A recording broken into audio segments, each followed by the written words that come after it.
পৃথিবীর সবচেয়ে বড় অপরাধটা হলো অতিরিক্ত ভালোবাসা। এই অপরাধের শাস্তি কোনো আদালত দেয় না, দেয় আপনার সবচেয়ে প্রিয় মানুষটাই। প্রতিদিন একটু একটু করে আপনাকে ভাঙবে, প্রতিদিন নিঃশ্বাসে নিঃশ্বাসে কষ্ট ঢুকিয়ে দেবে।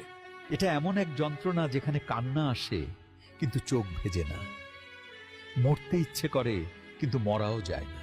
কারণ শরীরটা বেঁচে থাকে, শুধু আত্মাটা প্রতিদিন একটু একটু করে কবর হয়ে যায়।